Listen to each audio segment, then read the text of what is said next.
Okay, so now we'll have a look at the second half of chapter 24. So we're going to go through now EU institutions.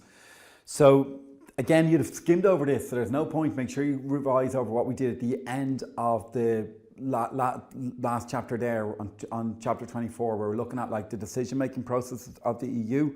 Make sure you go over that in massive detail. You see what I mean with that? It constantly comes up in your Leaving Cert, so you need to absolutely nail that. Students are weak in that all the time, so they know that when they're setting the papers, and that's where they're going to throw, they constantly keep throwing out questions to you on that.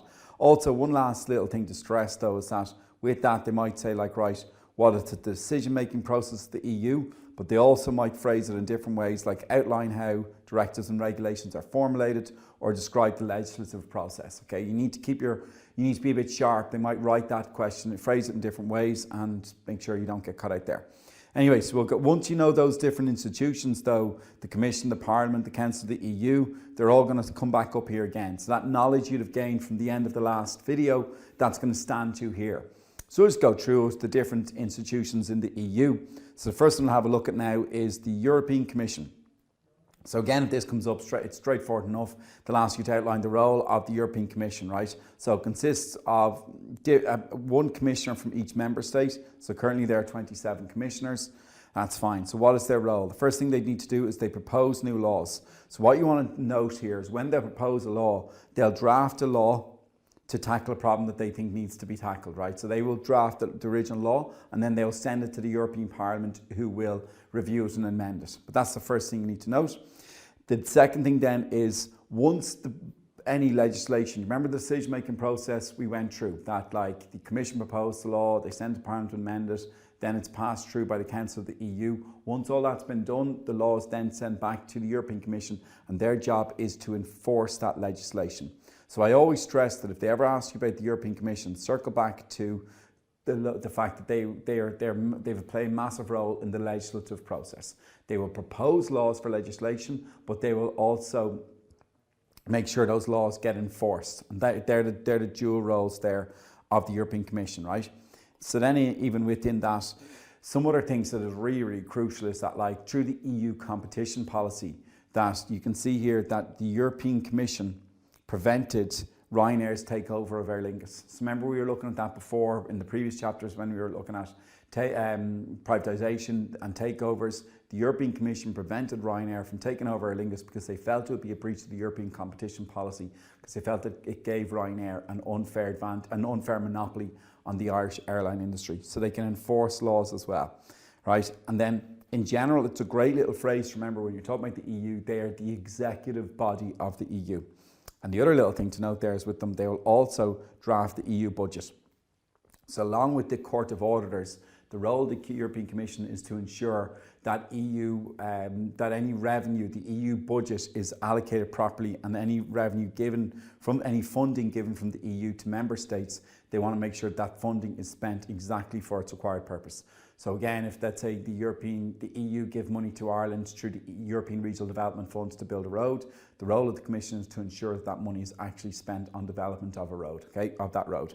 So that's what you want to make sure you lay it on that, right? So that's it. Always circle back those. You guys on that. If it comes up, just circle back to laws and budget. All right, that's the main thing that you want to note when you're talking about the European Commission. Okay, the executive body of the EU as well. It's always a handy phrase to have. Right, one massive point here, right, is that like in 2019, they said to evaluate the legislative process of the EU and evaluate how laws are implemented. One major point that you can always remember about the European Parliament, right, is that they are the only institution that is directly elected by EU citizens. All right, so this little thing here you see at the start, this is crucial, right? Now, I would always be noting that in here. If I was evaluating the role of the decision-making process, this is a flaw. The European Commission and the Council of the EU, those institutions are not directly elected by EU citizens, okay? The Parliament is the only institution that is directly elected by EU citizens. And that's just always a good thing to say, so it's a flaw, because we know now what the Parliament is, even for going back to the EU decision-making process, we know here, guys, that the Parliament neither proposes or passes any legislation, okay? And that can be a handy thing if they ask you to do it. Let's say in the exam they're asking you to evaluate the legislative process of the EU. Well, that's one drawback. The Parliament cannot propose or pass any laws. However, they're the only institution that is elected by citizens. And the great word to remember there, you'll see it if you're digging into these questions in detail, but we will see there's a democratic shortfall here. There's a democratic deficit there. And you'll pass on it later on, but that's the sort of stuff that they want you to see. If they're asking you for your insight on how the decision-making process, that is a flaw in the EU, okay? So I'd always note that in there. That is a flaw in the EU. It's a drawback of our EU membership, is that the citizens don't directly elect the European Commission who propose laws. So anyway, what's the function of the European Parliament? Right, so this stuff here, elections of the Parliament are held every 5 years. All the members, don't worry too much about that. There's not much marks going on that, okay? What they want you to note here is what's the function of the Parliament. Well, we know already from the decision-making process, the role of the Parliament is to debate and improve EU legislation. Now, if I was able to highlight anything, I would highlight that there, the co-decision principle. So remember again, under the co-decision principle, that as long as the Parliament and the Commission, as long as the Parliament and the Council EU pass legislation, the Commission will then enforce it. So we see that already there, guys, the co-decision principle. We crossed it earlier there as well, remember? That's the co-decision there. When you see it on the previous page, that's on page 292. Okay, legislation's passed by the Parliament and the Council of the EU, and that's going to be our co-decision there. So anyway, moving on then. So one thing they'll do is they'll debate and approve EU laws. The next thing they'll do is they'll supervise the EU Commission. So one thing there that you can note is if the Parliament has the power to dismiss the entire Commission of the EU. So their goal is to monitor the European Commission and ensure that they're doing their job properly. And the Parliament, that's an important one to note, they have the authority to dismiss the entire Commission. That's just what you want to be able to make sure you're marking in when you're explaining these things. So even on these little bits of detail, the Commission cannot be appointed without the Parliament's approval. And that's their role. They can regulate the European Commission in that way. But that's the little bit of detail that if they're asking the Leaving Cert to evaluate the decision-making process, you can say, oh, well, one strength is that the Parliament can actually sack the Commission if they're not happy with how they're operating, if they feel there's corruption or anything like that taking place. But that's the stuff that you want to make sure you're getting across when you're answering these questions. Other things there, their job is to represent their citizens correctly, and also they can approve the EU budget. Okay, so again, together with the Council, they can accept or reject the entire EU budget. So again, we know here the Parliament can actually influence how the EU spends its budget, okay, how resources are allocated throughout the EU. All right, so that's us there on that. Make sure again you've got a decent amount there. The Council of the Ministers, right? Council of the European Union. Now, sorry, I put in there ministers. It used to be called Council of Ministers, but for us, just remember it as the Council of the EU. But just in case if you see it in notes or anything like that, don't let that throw you off, okay? So anyway, this is the key sentence that students are always leaving out. This is the most important decision-making body of the EU. So make sure no matter what, every single time the Council of the EU gets mentioned, that is always crowbarred into your answer. It is the most important decision-making body of the EU. So throw that down no matter what happens. Remember in the Leaving Cert, this is probably only going to come up for 10 marks, okay? So if they throw at you and say, outline the role of the Council of the EU, and you straight away say, right, they're the most important decision-making body within the EU, you're straight away hoovering up about 3 marks, okay? And all you need to say on top of that is, no laws can why are they the most important decision-making body? Well, no laws can get passed without approval from the Council of the EU. Okay, so remember again, all these stuff, all laws can get proposed, they can get amended, nothing passes without the Council's approval. That's what you need to have when you're going down to that question, right? So that's the first point there. Okay, there's information there on how they operate, guys, but to be honest, that stuff isn't crucial. No harm having to read over it, but it's not essential. This stuff is, okay? They pass EU laws. That's the first thing. Again, remember, circling back there to the co-decision, that's what we see popping up there together with the Parliament, co-decision principle. We can see it there. Other simple things there we note here is that they'll conclude, so they'll pass laws throughout the EU. That's fine with the co-decision principle. They'll also conclude international agreements between EU and other countries. So what you want to note there is that a great one to use is like they'll set out fishing agreements between countries of the EU and non-EU countries, like on fishing territories. That's a simple thing that they'll do. And they'll also lay out rules in terms of trade with other countries. They also pass EU's budget. And then there's one other simple thing there is They will allow member states to work on together in like foreign policy, security and defence. So a really good thing there is that they can oversee peacekeeping missions. So good thing to note there is that in 2004 the EU launched a peacekeeping operation in Bosnia and Herzegovina, and again that was approved through the Council of the EU. So that's what you need to make sure you have, guys. If you're stuck in this, the big thing there is they'll pass laws. Any laws, any budget, any legislation, it all stops with the Council of the EU. That is their role, to allow it to be passed, right? And that's fine on that. Okay. The next thing then is the European Court of Auditors. Always just remember, like if an auditor comes into any business, like if you even Google what's the role of an auditor, their job is to make sure that to eliminate any corruption, ensure any money within an organisation is spent efficiently. Now when you're looking at the role of the European Court of Auditors, their job is to ensure that any funding that the EU gives to its member states, they need to make sure that money is actually properly allocated for that resource. It's basically make sure the money is properly spent, okay? So first thing that they'll do is they can ensure that any money spent, or any money allocated from the EU that's spent for original purpose.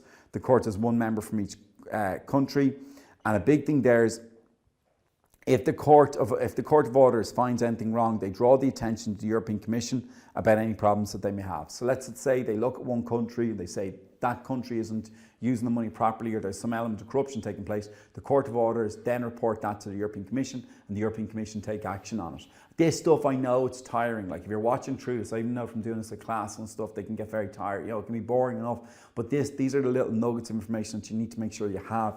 Like being honest, the role of the Court of Auditors popped up I think 3 times in 23 years or something. So it's not like one of these big banker questions, but these are the corners of the course that you have to go into if you're serious about getting the H1, okay? Now remember, on this question, most students will be really, really weak. So just circle back an auditor. You know the role of an auditor. They make sure money is spent properly. So the role is they ensure funds are allocated properly within the EU, that it's spent properly for its intended purpose. And if they find anything bad, or if they find any corruption, they report that to the European Commission. That, if you remember that in the European Court of Auditors, you're going to be streets ahead of anyone else doing it, okay? The other thing then is, it can organise any country or organisation. It can audit any organisation that has received EU funding. Okay, that's all you need to remember as well on that. Brilliant. That's okay. And now we'll have a quick look at the Court of Justice, right? So what they want to make sure, basically want to make sure here at the EU Court of Justice, they want to make sure that EU legislation is implemented the same. It's implemented the same for every EU citizen, okay? So the functions of the Court of Justice are as follows. They give advice to member states to help them understand EU laws and how they need to apply them to their country. They will also ensure compliance with the EU legislation. And basically what they want to make sure is that if the EU implement a regulation, they want to make sure that that regulation is actually being enforced. So like the GDPR is a very good example there, that is their role, that the countries are implementing that properly. And one other simple thing that they want to make sure is, even across, see the way that word there steps out, the word same, where's it there? They want to make sure that the EU legislation is the same across all countries. So what they'll do here is they'll want to make sure that every country makes a ruling in the same way, in the same consistent manner. So if you want to even notice there, is that it makes sure that different countries do not give different rulings on the same issue. That's basically different countries within the EU. That's what they make sure of. And also, if there's any law that they find to be illegal, their job then as well is to strike down that law. Okay, so they can ask the court to annul it. So if they see that any law is if any country is enforcing a law that they believe is against your rights within the EU, they can strike down that law. So that is the role of the Court of Justice. And what they want to basically ensure all EU laws are implemented the same across all countries in the EU. That's the role of the Court of Justice. Right.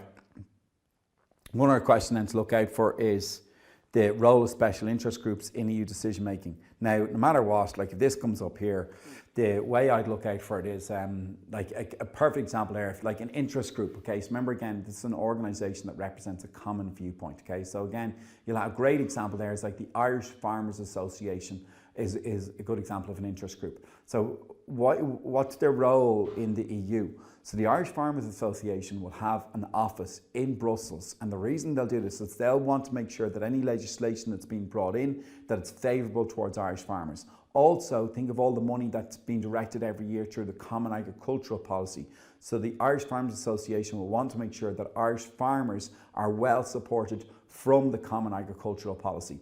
So you remember earlier, it's like this, the first chapter you did in business when you were looking at the role of interest groups, and they're saying like, what's the methodology? What do they use to make sure they've an influence on the business world?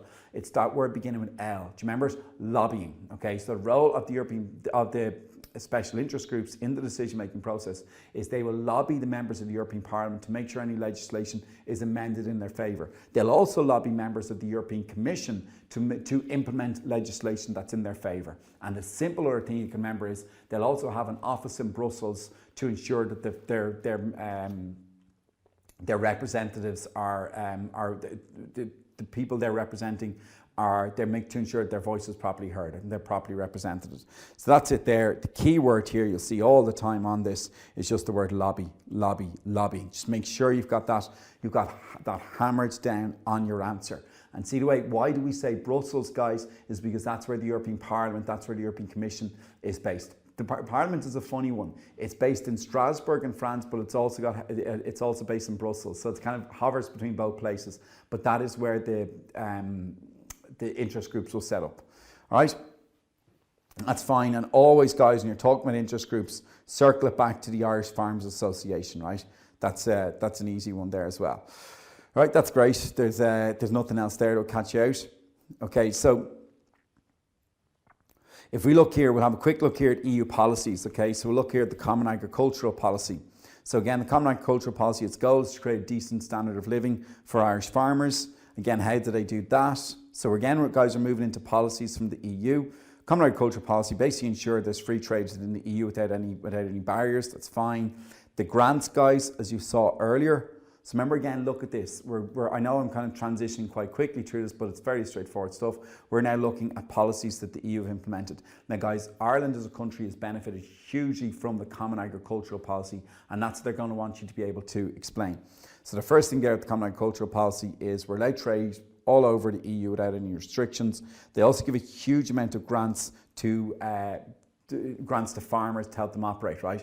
But the main thing there they'll do is they'll give these farmers money so that they can modernise their equipment and help them meet these safety and environmental standards, right? And that basically ensures a decent standard of living for farmers. And the whole point, it's so important to do that because again, that's how the EU is self-sufficient, that they're not reliant on imports from other countries. You need to make sure you can produce enough food for its citizens. And that's why the EU are pumping this money into supporting farmers, right? That's all it is. Remember that stat, I said it even in the previous class, and I'll be saying it even in the next video again. Make sure you've got that one hammered in. The figures always stand out. They also give money to farmers to improve their livestock and the quality of the produce that they have. So they give grants to farmers there. And they'll also protect farmers from outside competition. So a great word to use there is they'll implement tariffs on imports from non-EU countries to make them more expensive. So any cheaper imports coming in from outside the EU, they'll tax the hell out of them to make them more expensive, all right? And that's what you have there. Again, circling back, if they ask about the Common Agricultural Policy, the two key things you want to make sure is give an insight into it as being implemented to support farmers to ensure better standard of living. The grants point is massive. And then also on top of that is just the tariffs on imports from outside the EU. All right, and you see that there again. I'm always firing that down, but that's just so important that we've got that there in our notes. Right, the Common Fisheries Policy, okay, it has two goals here, okay.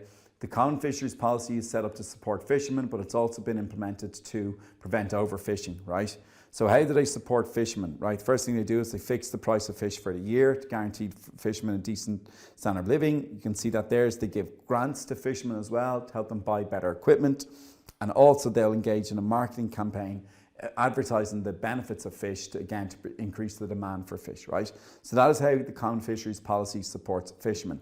Also though, there's a big problem within the EU of overfishing. So what they've done here is they've set a quota to the maximum amount of fish that each country can catch, and also on that they've even implemented rules on like the size of the holes in the nets to stop immature baby fish being caught. Again, the whole idea is that the fish can reproduce.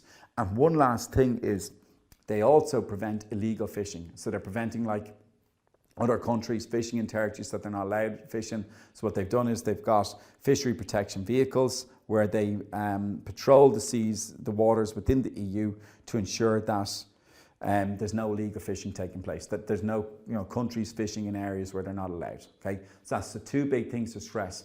The common fisheries policy has got dual objectives, two objectives: to improve the standard of living of fishermen and also to prevent overfishing. Remember the simple things, like they put a limit on the size of the holes in the nets to prevent immature fish from being caught, okay, so they can reproduce and conserve fish stocks. Stuff like that, throw that down, you'll be fine on that question. Again, being blunt as I can on it, this question only comes up roughly once every 6 or 7 years, so don't get obsessed on it, but just remember, so if it is coming up to common fisheries policy, they'll probably only be looking for about 2 points on it, 2 or 3, so you'll be absolutely fine on that. The next thing then is the EU Social Charter policy. So what this is going to do is it allows for what they want to do here is they protect the rights of workers and consumers. So they allow for the freedom of movement, and you know this already. The main thing to note here is that every EU nationals must be treated equally in any member state they work in. Okay, so there's no need for like visas or anything like that. So again, if a worker from Ireland is working abroad in Italy, that worker has the exact same rights as any Italian citizen would. It's all they want you to note. Okay, you don't need any special permission to go work abroad within the EU if you're one of the member states. Okay. Next thing then is what we see here is that they've said that each country must set a minimum wage. Okay, and again, minimum wage can vary across the EU, but that's the next thing as well. They ensure a fair wage for workers within the EU. Okay, so it forces countries to set a minimum wage. And then the next thing then is it also sets rules on the maximum amount of working hours per week that you can set. Okay.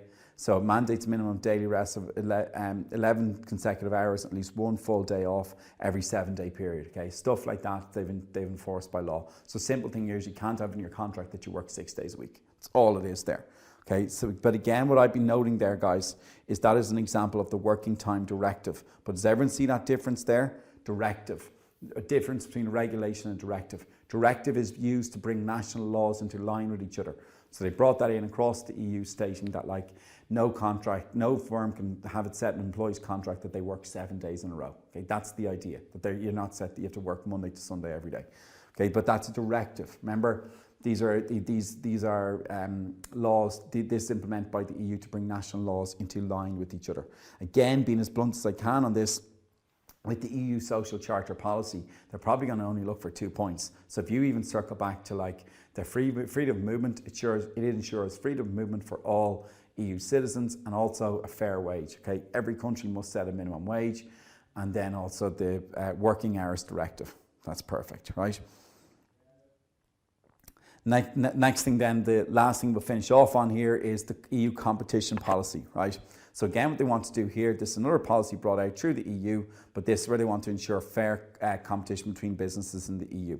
Now, what's really, really important here is that the question here is like, how does this affect Irish businesses? Now, a massive one there is in 2007, the European Commission blocked Ryanair's takeover Aer Lingus, deeming that it would be a recipe for higher prices because Ryanair would have a monopoly on the Irish airline industry. But that was implemented through the competition policy.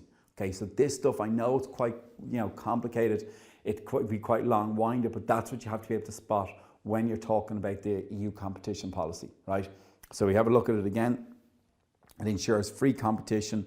They want to prevent that, okay? So they want to make sure that markets are as open as possible, and this is done through the Commission.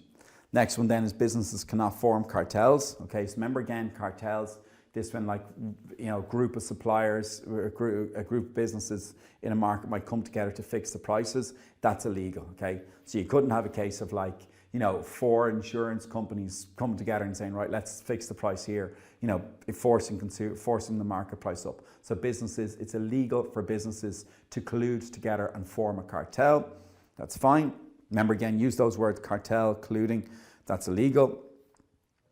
And then no monopoly position. So what they mean here, if you can highlight anything on this, would be state-owned enterprise cannot enjoy monopoly position. And a good example of this would be like RTE and TV3.